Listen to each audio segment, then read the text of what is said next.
بسم اللہ الرحمن الرحیم۔ عزیزان محترم، میری آج کی اس گفتگو کا موضوع ہے ولایت اور ہدایت، جس کے زیر میں نے قرآن مجید سورہ بقرہ آیت نمبر 256 اور 257 کی تلاوت کرنے کا شرف حاصل کیا۔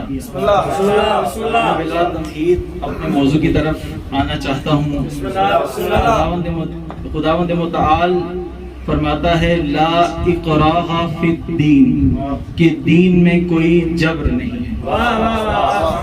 عزیزان محترم، خداوند متعال یہ فرماتا ہے کہ دین کو اختیار کرنے میں کوئی جبر نہیں۔ قد تبین الرشد من الغی، کہ ہم نے ہدایت اور گمراہی کو الگ الگ کر دیا ہے۔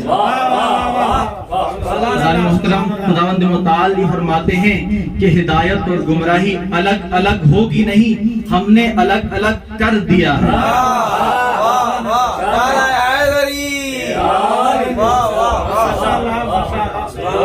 فمن یکفر بالطاغوت ویؤمن باللہ فقد استمسک بالعروۃ الوثقی۔ عزیزان محترم، جب ہدایت اور گمراہی کو الگ الگ کر دیا اور اس کے بعد کیا کرنا ہے کہ ہم نے طاغوت سے انکار کرنا ہے اور اللہ پہ ایمان لے کے آنا ہے۔ عزیزان محترم، کیا یہ کافی ہے کہ طاغوت کا انکار کریں اور اللہ پہ ایمان لے کر آئیں؟ کیونکہ اللہ پہ ایمان لے کر آنا اور طاغوت کا انکار کرنا یہ رشد ہے اور یہ ہدایت ہے، جبکہ اس کے برعکس اللہ پہ ایمان نہ لانا اور طاغوت کے ساتھ اپنا رشتہ جوڑ لینا یہ گمراہی ہے اور غی ہے۔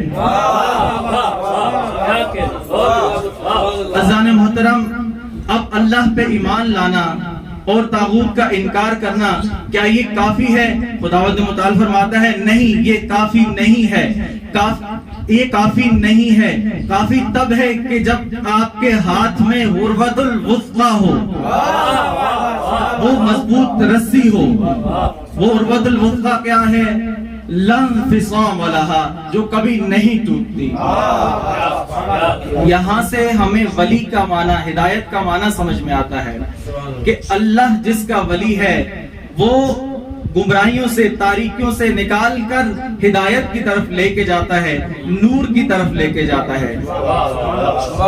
والذین کفروا اولیاءہم الطاغوت یخرجونہم من النور الی الظلمات، اور جس نے اپنا ولی طاغوت کو بنا لیا، شیطان کو بنا لیا، وہ کیا کرتے ہیں؟ طاغوت اور شیطان انسان کو نور کے دامن سے اٹھا کر تاریکی اور ظلمات کے گڈا ٹوپ اندھیروں میں دھکیل دیتے ہیں۔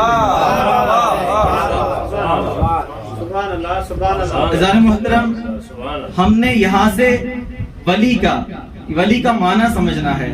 ولی کیا؟ اللہ، جس کا ولی اللہ ہوگا، یا میں یوں کہوں کہ جو ولی اللہ نے بنایا ہوگا اس کی صفت یہ ہوگی کہ وہ انسان کو تاریکیوں سے نکال کر ہدایت کی طرف لے کے جائے گا، اور جو ولی طاغوت کا بنایا ہوا ہوگا وہ انسان کو نور کے دامن سے نکال کے تاریکیوں میں دھکیل دے گا۔ عزیزان محترم، ہم مولا علی کے لیے اکثر و بیشتر 3 الفاظ کا استعمال کرتے ہیں: خلیفہ، امام اور ولی۔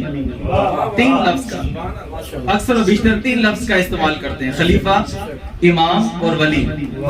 اب اسی تناظر میں مولا علی کو رسول خدا کے ساتھ کیا خلیفہ کہہ سکتے ہیں؟ نہ، رسول خدا کو مولا علی کے ساتھ خلیفہ کہہ سکتے ہیں؟ نہیں کہہ سکتے۔ اور اسی طرح اسی سٹرکچر میں، اسی ڈھانچے میں لے جاؤ، اگر رسول خدا کو جب رسول خدا کو ہم خلیفہ نہیں کہہ سکتے تو بدرجہ اولا خدا کو بھی خلیفہ نہیں کہہ سکتے۔ اور اسی طرح امام بھی ہم رسول خدا کو نہیں کہتے کیونکہ ہمارا پہلا امام تو علی ہے، اور اسی طرح خدا کو بھی ہم امام نہیں کہتے۔ ایک رہتا ہے، صرف بچتا ہے ایک لفظ، وہ لفظ مشترک ولی اللہ نے اپنے لیے بھی استعمال کیا، اپنے محبوب کے لیے بھی استعمال کیا اور علی کے لیے بھی استعمال کیا۔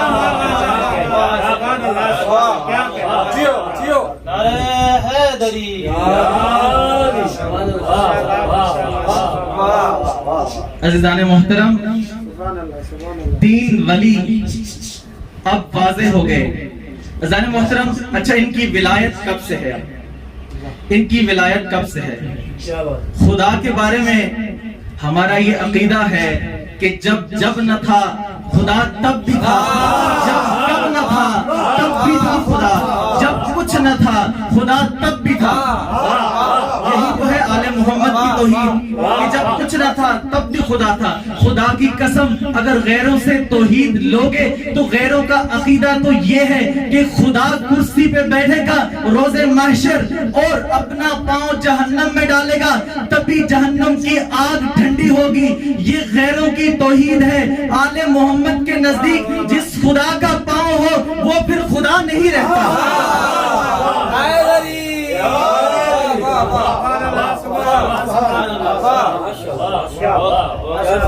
کلامی یہاں پہ بیٹھے ہیں، کرسی ایک مقام محدود اور اس پہ بیٹھنے والا خود محدود، اور جو محدود ہو وہ خدا نہیں ہوتا۔ اب جب اللہ کے بارے میں واضح، ابھی بلکہ آل محمد سے یہ پوچھا گیا کہ آپ یہ کہہ رہے ہیں پھر خدا کے بارے میں بتائیں کہ خدا کیا ہے، بلکہ ادھر سے قرآن کی آیت اس کا جواب دیتی ہے کہ لیس کمثلہ شیء، کہ خداوند متعال کی کوئی مثل نہیں ہے، اس کی کوئی شبیہ نہیں ہے، اس کی مثال ہم دے ہی نہیں سکتے۔ تو خدا قادر ہے، خالق ہے، مالک ہے، لامحدود ہے، ہم نے اس پہ ایمان رکھنا ہے۔ اب اللہ تعالیٰ نے اپنی پہلی مخلوق، اب اس قادر خالق و مالک نے جب چاہا، لامحدود نے، لامکان نے جب چاہا کہ میں پہچانا جاؤں تو ان تین الفاظ کا استعمال کیا۔ کنتو کنزن مخفیا، میں چھپا ہوا خزانہ تھا، میں نے چاہا کہ میں پہچانا جاؤں، اے میرے حبیب میں نے تجھے خلق کر دیا۔ اب جب اللہ تعالیٰ نے اپنے حبیب کو پہلی مخلوق کو خلق کیا اور اپنی پہلی مخلوق کو خلق کر کے اس کے چہرے کی طرف نگاہ پڑی، اس کا قصیدہ پڑھنا شروع کیا، اس کے چہرے پہ نگاہ پڑی، ادھر سے قرآن کی آیت بنی وَضُحَاهَا، اس کی زلفوں پہ نگاہ پڑی، ادھر سے قرآن کی آیت پڑھی وَاللَّيْلِ، اس کے سینے پہ نگاہ پڑی، ادھر سے قرآن کی آیت بنی أَلَمْ نَشْرَحْ لَكَ صَدْرَكَ۔ جو میرا خدا اپنے محبوب کے قصیدے پڑھتا گیا اور قرآن بنتا چلا گیا۔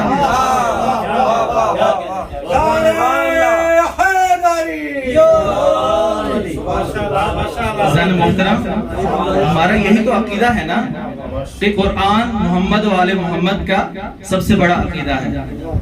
اچھا تو پھر ہم لوگ جو پڑھتے ہیں قصیدہ، ہم بھی قصیدہ پڑھتے ہیں، انور بھائی یہاں موجود ہیں ماشاءاللہ، خوب داد بھی لیتے ہیں، آپ داد بھی دیتے ہیں، ہم قصیدہ پڑھتے ہیں، لکھتے ہیں، سنتے ہیں، تو پھر یہ کیا ہے؟ عزیزان محترم، ہم جو کچھ پڑھتے اور لکھتے ہیں وہ اپنی عقلوں کے ذہنوں کے مطابق لکھتے ہیں۔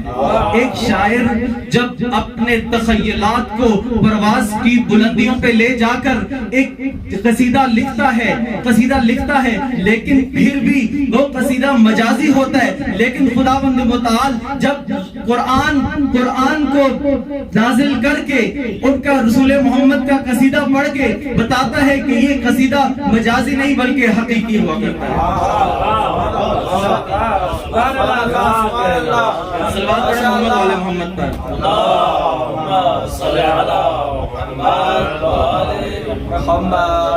اب جب خدا کے بارے میں پتہ چل گیا کہ خدا ہمیشہ سے ہے، اس کے لیے کوئی آغاز نہیں ہے، اب جب رسول خدا سے لوگوں نے پوچھا یا رسول اللہ آپ کب سے ہیں؟ رسول خدا نے کیا جواب دیا؟ رسول خدا نے کہا کنتو نبیا آدم بین الماء والطین، میں اس وقت بھی نبی تھا جب آدم مٹی اور پانی کے درمیان میں تھا۔ رسول خدا کیا فرماتے ہیں کہ میں اس وقت بھی نبی تھا جب آدم کی مٹی الگ تھی، پانی الگ تھا، میں اس وقت سے نبی ہوں۔ عزیزان محترم، نبی نبوت ایک عہدہ ہے، خود وجود مصطفیٰ الگ ہے، یعنی جس کا عہدہ اتنا قدیم ہے اس کا وجود کتنا قدیم ہوگا۔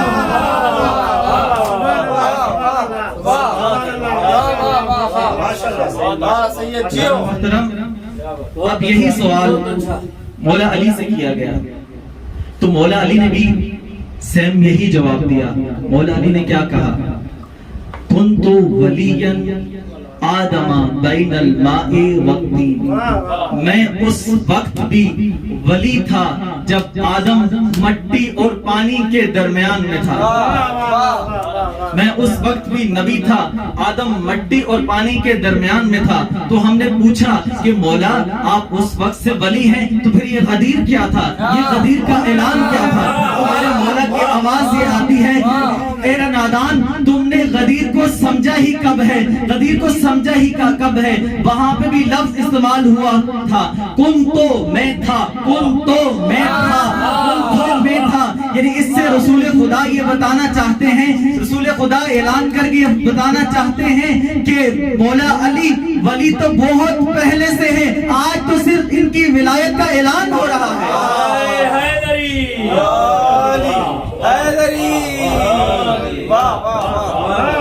یا علی انت قسیم النار والجنہ، کہ علی آپ جنت اور جہنم کو تقسیم کرنے والے ہیں۔ یہ حدیث میرے اور آپ کے امام، 8ویں امام علی ابن موسیٰ الرضا سے صلوات پڑھیں امام کیا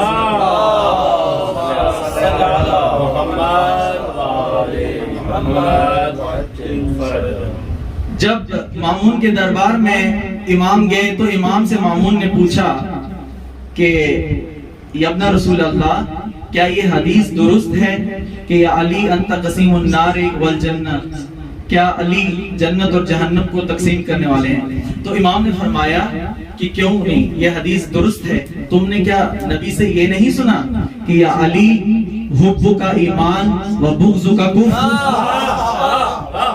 تو انہوں نے کہا ہاں سنا ہے۔ تو کہا یہ رسول خدا یہی تو بتانا چاہتے ہیں کہ جو علی سے محبت کرے گا، جس کے دل میں علی کی محبت ہوگی، وہ ایمان پہ ہوگا، وہ ایمان کی موت مرے گا، اور جنت میں مومن ہی جایا کرتے ہیں۔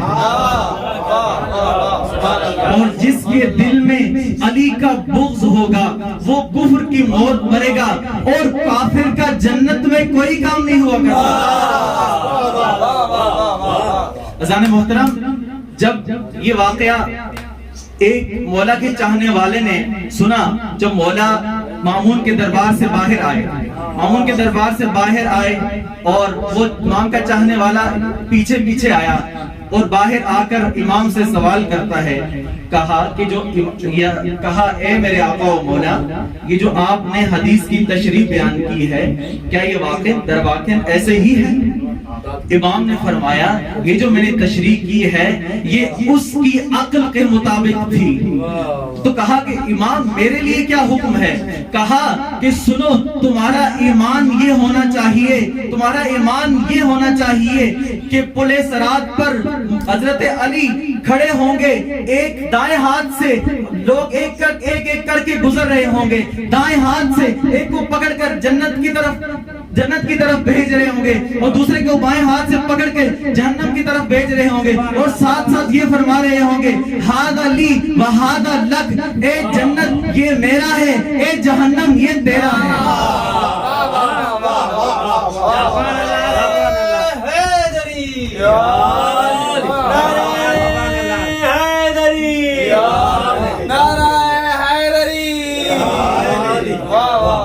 عزیزان محترم، امام نے ایک ہی حدیث کی دو جگہوں پہ مختلف تشریحات کر کے یہ بتا دیا کہ ہر بات ہر جگہ پہ نہیں کی جاتی، جس کی جتنی عقل ہوتی ہے اس کے مطابق بات کی جاتی ہے۔